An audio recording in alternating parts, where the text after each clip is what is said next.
Welcome back to the Patriots Report, part of the Believe Network, presented by FanDuel. My name is Christopher Price, the Boston Globe and BostonGlobe.com, joined today by Joe DeLeone. Joe covers college football, the NFL Draft, and the New York Giants for A to Z Sports. He previously contributed to Pro Football Network, SB Nation's Big Blue View, and worked as a producer for Yahoo Sports, the College Football Inquirer. Joe also hosts the Ruffino and Joe Show, and you got to give me a story about what it's like working with him on YouTube, and appears on Infinity Sports Network to discuss college football. He played at URI from 2016 to 2019 and graduated with a degree in journalism in 2020. Joe, thank you so much for hooking this up again. We've talked to you in the past predominantly around a lot of pre-draft stuff, and I want to kind of get your sense, even though it's not nearly as compelling this year from a New England perspective.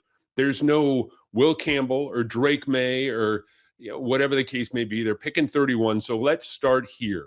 If the Patriots stay at number 31, who do you see them going after? Yeah, I feel like the two positions that are practically locked in at this point, and I'd be almost stunned if they went in different directions, is them selecting a wide receiver or selecting a pass rusher. Those are two of the biggest needs after free agency that seem unaddressed. And I know that first for wide receiver, the possibility of the A.J. Brown trade dropping at some point, we don't know that for certain. It's still to a degree at the current moment speculated, but I don't think that should hold the Patriots off from adding another wide receiver. If you're going to add the big-bodied A.J. Brown, I think that it would behoove them to maybe look and see who are some of the more shiftier and explosive guys still on the board that can be big play threats. So maybe they luck out and Casey Concepcion from Texas A&M is still there. I feel like that would be a home run of a selection. Omar Cooper Jr., who's been driving up boards recently, I feel like he could be brought up as an argument for making a lot of sense to play Z for this team. But with that being said, I think that edge rusher too, losing K'Lavon Chaisson and needing to try and find who's going to be that next premier guy who's got tons of juice to come off the edge. There's a lot of options for them, whether it's R. Mason Thomas from Oklahoma, who's quite powerful, is able to get underneath guys' pads. Cassius Howell, who's got a lot of speed, who's able to really use his hands super well to clear blockers. Maybe it's somebody like Zion Young, who's a reliable run defender out of Missouri. There's just a really good crop in my eyes of receivers and also edge rushers that they can tap into at that 31st overall spot. All right, let's go down some of these wide receivers here who might be available at the end of the first round. You talked about Casey Concepcion, had a chance to connect with him at the Combine. Great kid, great story. He also offers some special teams value as a returner, and this team really struggled last year when it came to finding some consistency as a kick returner. Tell me a little bit about him and his game and how he might fit in Foxborough.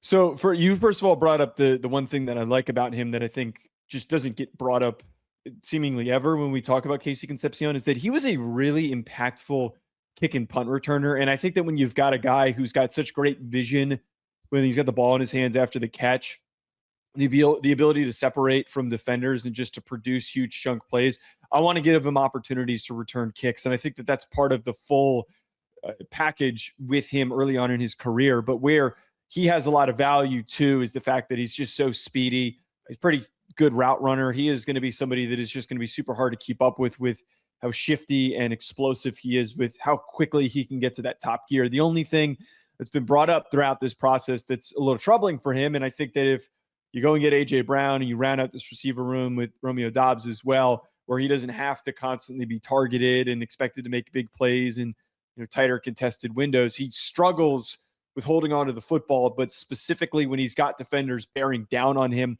Seemingly when the footsteps start coming and he hears them, it feels like he not panics, but it leads to him maybe overthinking a little bit, and that leads to some drops. I think that it's fixable in that regard, but that's the one caveat that comes here with Casey Concepcion is he might not be a super, super reliable guy in big play moments early on in his career, but where maybe you can mitigate that is just getting him the football as a kick returner and allowing him to impact the game in that way. Where do you stand on Jordyn Tyson? I know he's a guy who, a lot of people blow hot and cold on him. There's some injury there, but when he's been healthy, he's been incredibly productive. He may or may not be there at 31, but he figures to go, at least in my experience, anywhere from say 25 to 40. What do you think about him as a possible Patriot? I think that if he's there at 31, that ends up being tremendous value, but there's still risk there with Jordyn Tyson. I try to be as definitive as possible with projecting players and talking about the grades that I have for certain guys, because I think it's just being wishy-washy is a waste of everybody's time. Tyson is the one of the few guys that I legitimately can't be realistic on his projection, because in a vacuum, he has the tools to me because he's so well-rounded. He's super smooth. He transitions out of his breaks well. He picks up speed really quickly. He's got reliable hands.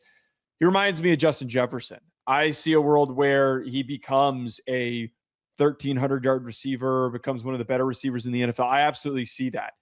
The problem is that a guy of his talent caliber having injuries in practically every single year that he's played college football, it does not bode very well for him. This isn't a circumstance where, Jermon McCoy missed a season because of a recovery and being cautious, or Jackson Smith and Jigba missing time due to a recovery. This is a situation where you've got a kid who keeps having problems that pop up with his health and was not available during that pre-draft process to kind of prove like, hey, I recovered quickly and I'm good to go. If there's a world where he kind of flames out because he can't stay in the NFL because of health problems, I see that happening as well. Again, one of the few prospects where he's got one of the widest spectrums of outcomes, and it has nothing to do with his talent. It has everything to do with that injury history. When you talk about wide receivers, one of the guys who really kind of fascinates me, at least at this stage, is Malachi Fields out of Notre Dame. And we discussed the possibility of the Patriots adding A.J. Brown. There is a little bit of redundancy there when you talk about the body type, I think, when it relates to A.J. Brown. But he's a guy who I ran through multiple mock draft simulators, and he came up at number 31 for New England. Is he a possibility? And kind of speak to how he might be a fit, whether or not they decide to add A.J. Brown. Yeah, to pour a little cold water on Malachi Fields. And I'm a big Notre Dame guy. I love Notre Dame. My favorite team out of literally any sport. I watch all their games extremely closely. And I do coverage for Notre Dame for Bleacher Report's video content. And I respect Malachi Fields. I think he was a really good football player for Notre Dame this past season. But there are limitations, and I haven't understood maybe some of the projection that he's worthy of going in the first round. To me, this is an early day 3 kid. He just lacks separation speed to be able to win. He ran in the 4.6s, and the biggest problem that comes from that is if you're going to be on the slower side, you got to have really quick feet. You got to be a really quick transitioner, and I think that that's probably more troubling than the long speed, is that he's just a little clunky. Now, he's really, really, really good in contested situations. His hands are extremely reliable.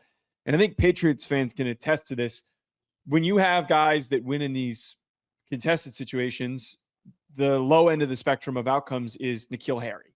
If you're not able to create space for yourself, you have to be able to win consistently with your frame to be able to win in the air. And while that's on film for Malachi Fields, I just have fear that when he's actually going to have to go up against some big, long, physical corners in the NFL and not the guys that he was seeing week in, week out in college football, I think that really impacts what he's going to be able to do in the league. I think he's going to be at teams like really good wide receiver 4 that if you need to spell your X receiver or maybe your X is down and injured, you can at least rely on him to be a sacrificial target that, if you leave him unattended and you're not paying close attention to him and you leave him in one-on-ones with a guy that he has a size advantage on or a strength advantage on, and he will come down with the football. But I think that the Patriots fans should be a little wary about him going in the first round. I don't think that he would be the best fit. You mentioned the 2 words that I think freak out Patriots fans the most when it comes to drafting wide receivers, and that's N'Keal Harry. So that's certainly one to keep in mind when you talk about a guy like Malachi Fields. I want to ask you a couple more questions about the offensive side of the ball before we flip over to the defense. For me, the only guy who I think I would trade up if I'm New England, and I'm not talking about a dramatic trade up, but say into the 20s, is for someone like Kenyon Sadiq, who is so clearly, in my mind, head and shoulders above the rest of the class. The group of tight ends. Mike Vrabel has talked on a number of occasions about how he likes this class. There's a lot of talent there. Sadiq is clearly the guy in this group. I don't think he's necessarily going to fall into the 20s, but if he does fall into the 20s, if you're New England, how much of a game changer could Sadiq be in a Josh McDaniels offense? Yeah, I think that you put this really well when talking about Sadiq is that this is a really good tight end class. There are a lot of like really good players that, outside of the guys that are kind of at the top of projectable starters with Stowers, Eli Stowers with Max Clare from Ohio State and Oscar Delp from Georgia. The rest of the class is a bunch of dudes that I think are going to be solid tight end twos. Sadiq is in a completely separate category. And I've been generally shocked that more people haven't been suggesting Sadiq is one of the best players in this class, like a top 10 player in this class. I feel like this dude, he needs a little bit of refinement. Hasn't played a ton of football because he spent time behind Terrence Ferguson at Oregon. And then this past year was a little bit banged up. But man, the way that he's been able to impact the game and the ways that he's been dynamic for Oregon, it was just so tangible and it was consistent. I think too, a lot of times when we got these really good athletic tight ends, you might automatically assume that, hey, this guy's going to have no desire to be a good blocker. This guy is just going to put in very little effort and he's not going to have any technique. His technique needs work, but he gets his nose dirty. He's physical. He'll strain to finish, which is something that we talk about with lineman prospects and tight ends all the time of, are you going to put full effort throughout a rep, or as the ball kind of gets away from you, do you just let the play continue and you kind of stop? Are you going to try and bury that dude in front of you? And I see that from Sadiq. To me, he reminds me of Vernon Davis. And I think that as his career goes on, he's only going to get better and better. I agree with that sentiment, though, that if he gets to the point where he makes it maybe past like 15 or 16 and you're trying to make this offense really, really explosive, I'm picking up the phone and I'm trying to find out a way that I can move up and I can maybe bypass the Panthers to go and get Sadiq. He's a really fascinating guy. You mentioned also part of that class, Oscar Delp, who, for my money, if Bill Belichick was still in charge in Foxborough, he would have been tagged and ticketed. He thought he was going to play college lacrosse. His dad played college lacrosse at Rutgers. This is a Bill Belichick ready prospect, just ready to go.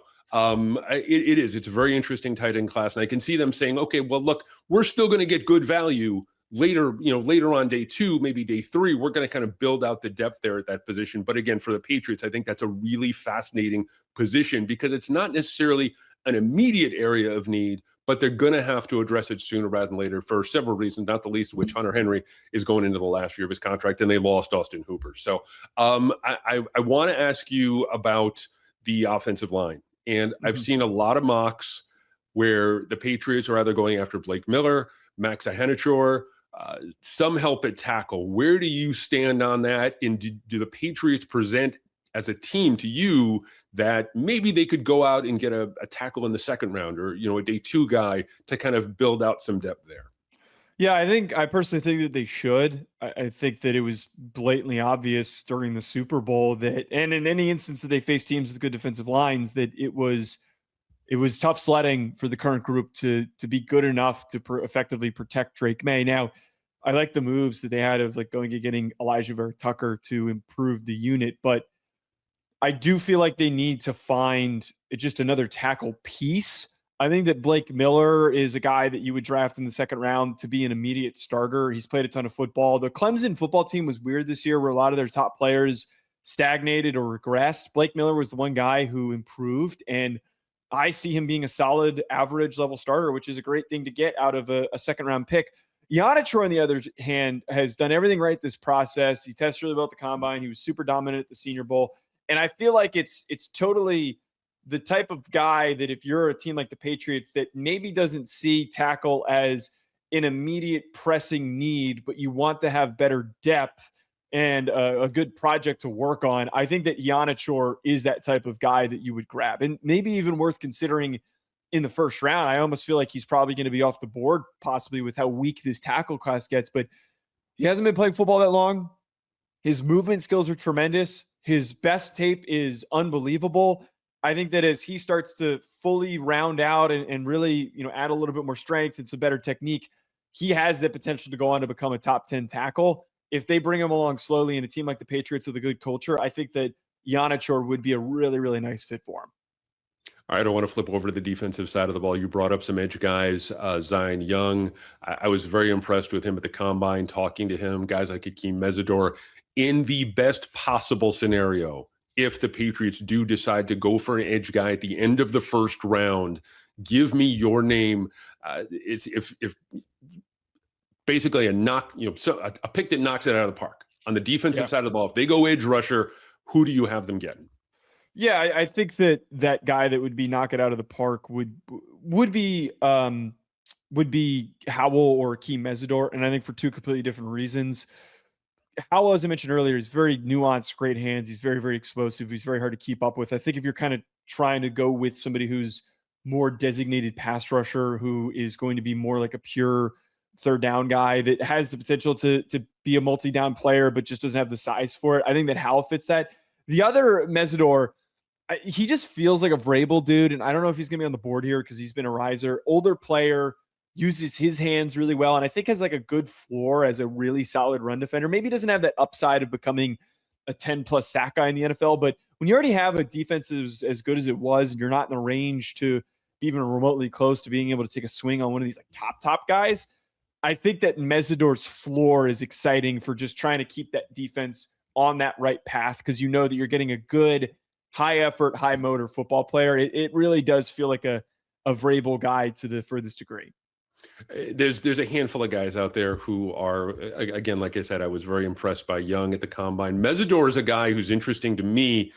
The age doesn't scare you off at all. The age I know there's also some injury history there, and I'm not necessarily trying to, as you said before, pour cold water on the idea, but there's some things there that make me kind of pause for a second when you talk about him as a potential Patriot. Yeah, I think that the injuries are not but the injury stuff is worth bringing up. But the age stuff is definitely a talking point with him because he's a much older player. He's going to be really deep into he's going to be pretty old when he signs that second contract, which gets brought up with this. But I think that if you're a team that is in the playoff picture already, you were just in a Super Bowl, and you're looking for guys that can contribute right away, that is the type of team that is going to value a guy that is much older. He doesn't make sense to me for a team that's in the process of a rebuild. Like, just for example, like the Dolphins, it doesn't make any, the Jets also, they don't make sense picking him because by the time you're maybe fully ready to be competitive in the next 3 years and you don't even really know the certainty of your quarterback future, he's going to be really deep into his career, but you're trying to capitalize on a current window of the next 4 or 5 years. His whole first contract is going to be valuable to you. I think that the traction that comes from that is obviously that he's at his ceiling. I don't think that you get much more development out of him. I know that people kind of bring up if you're so much older now, why weren't you more dominant when you were younger? I kind of reject that because you're good now. But at the same time, yeah, like I recognize that there's maybe less projectability with a prospect like this, that you're more so doing it because you want somebody that you don't have to worry about their development. They're just going to come in and they're going to be solid. They're going to keep the Miami Hurricanes in the building in Foxborough. Very happy. Alonzo Highsmith, Elliott Wolf to get another Miami player in there. So is there a guy who is a mid-round guy or a late-round guy who just screams out potential Patriot? Like we joked with Delp, in years past that, he would be tagged and ticketed as an instant member of the Patriots. There's, the left-footed punter, the fullback out of Navy. Those are, typical Belichick guys. Is there a guy that we're not necessarily talking about who's maybe not a first or a second round guy, maybe a later round guy that you've been able to identify and say, look, right there, that's a Vrabel dude?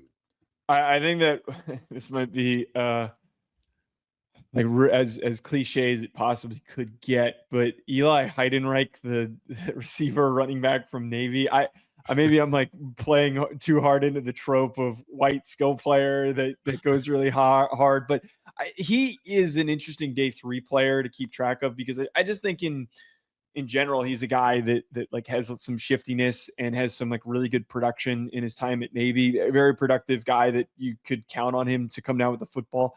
I think if you're looking for some depth, just a skilled gadget player, he feels like that. He would probably be the one dude that definitely comes to mind because again, it's just been such a recurring. You get the Navy bit, you get the the shifty, unheralded, slot gadget player. I think that this year's Efton Chisholm, basically. Right. Exactly. Look, everyone has a guy, and I'm kind of casting a wide net here from a league-wide perspective. Everyone has a guy, their favorite prospect, who they're convinced is kind of an under-the-radar guy who's going to go on to the National Football League and become a big star, and not necessarily a big star right now. I love Jacob Rodriguez, the linebacker out of Texas Tech, who's not necessarily unheralded anymore, but his career arc for me is fascinating.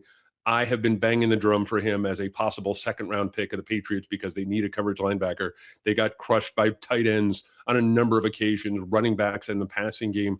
I don't think I've already come to terms with it. I've been bargaining my way here through this, but I've kind of come to terms with the fact I don't think he's going to be there at the end of the second round. So I think he's going to go play somewhere else. Do you have a guy who is similar to that, who you are convinced with everything that you have is going to be a star in the National Football League, regardless of where he goes? It's just a matter of him finding the right fit. Yeah, I think that the one dude, I'm going to go a little bit, the one guy that I always bring up of like, who's my guy, I always bring up Mike Washington from Arkansas because I think he has the potential to be a consistent 1,000-yard running back. He's just a physical presence and he's hard to tackle. But I'm going to go a little bit deeper here, that a guy that I feel deserves more love, and that's Deion Burks from Oklahoma. I broke him down when he was at Purdue back when I was doing some work for a scouting agency when we were recommending players to agents. And I very early on in his time at Purdue in his best season, I put him on the table for us to recommend as a guy that I thought that was going to be a really good player. And then, not long after the NFL, when he entered the transfer portal, there were reports of, hey, this is a guy that would have gone top 100. And I think that he should be considered in that same regard in this upcoming draft. Injury history hurts him a little bit. He's a 180-pound receiver, so injury history for a slot guy gets a little bit scary. But, man, his athletic testing was unbelievable. And I think that it paints the picture of a dude who is pretty strong for a 180-pounder, is physical, is awesome with the ball in his hands after the catch. If there's that one guy who maybe isn't even really getting brought up that if you told me in 3 years is on the right team, 1,000-yard receiver on a consistent basis, maybe not a superstar all-pro, but 1,000-yard reliable receiver, I'm willing to bang the table for Deion Burks. I want to ask you really quickly before we get you out of here, the top of the draft. Is there any reason Fernando Mendoza does not go number one? Right now, FanDuel has him at minus 20,000 to be taken first overall. Arvell Reese minus 150 to go number two. That's according to FanDuel. And David Bailey's plus 150 to go number three. Is there, again, any reason to think that that's not going to be the top three guys? Those aren't going to be the top three guys. Yeah. So yesterday I was doing one of my shows that I do. Outlets I work for, the Sports Geek, Sports Betting Centric, and I brought this up. If you're somebody who you like sports betting, you need to see the ball just go through the hoop, and you're on a little bit of a cold streak, put $1 down, a couple dollars down on Fernando Mendoza to go first overall with those odds. It couldn't be more of a lock. I mean, this is something that's been guaranteed since before the national championship. It's a no-brainer at this point. It's probably almost more of a guarantee than it feels like than the Cam Ward pick last year. So I think that we're ready to turn the page and start talking about who's going to go second overall instead, which to that point with those odds, I like Arvell Reese as being that second overall pick because I think that he addresses more needs for the Jets compared to if they were to go with the David Bailey. Is Mendoza the only quarterback taken in the first round? I don't think so. I think that Ty Simpson, for the fact that it was reported, Chris Lowe, when he did a piece on him, when he decided to not go back into the transfer portal and do what Carson Beck did, he was pretty clear that I think it was like 18 teams gave him a first round grade. The NFL is not going to give him that kind of feedback. And then for him to excel during the pre-draft process of throwing really well at the combine, re-adding weight and re-adding bulk to his frame, with that being his biggest concern after he had gastritis during the season, I just find it really hard to believe. Someone at some point, I feel like if he slides and is in around like pick 20, 25, someone's going to trade back in. Someone has to. It would be one of the craziest outcomes if this kid was told by that many teams he had a first round grade and he still doesn't go in the first round. It'd be one of the weirdest things that could have occurred on draft night. Joe, thank you so much for taking the time to do this. I know you're really, really busy, especially at this time of year. Let people know where they can hear you, where they can read you. If you got another mock draft dropping between now and Thursday. Yeah, you could catch me on A to Z Sports, a lot of their great content on their website. But best spot available is the NFL Draft Show that I do with them with my co-host Ryan Roberts. Go and check that out. We just hit 13,000 subs, 1,300 subs. And we've got a lot of great content coming your way during draft week. And of course, go and subscribe to Ruffino and Joe. Chris, this was so great getting to catch up. And I'm really excited to see what the Patriots end up doing on draft night. Well, let's set it up. Let's hook it up again post-draft, and we can kind of break things down. And I want to get your take on the direction that they went in, because you got a lot of really interesting ideas here. I still think they're going to go lineman in round 1, but it wouldn't surprise me at all if they threw us a curveball, maybe traded up for Sadiq to 25, or they got one of the edge guys. So lots of different possibilities for the team. Like I said before we hopped on, there's no singular compelling guy that we can focus on this draft. It's a lot more wide open for New England. So once again, Joe, thank you very much for your time. Take care, and we'll talk to you soon.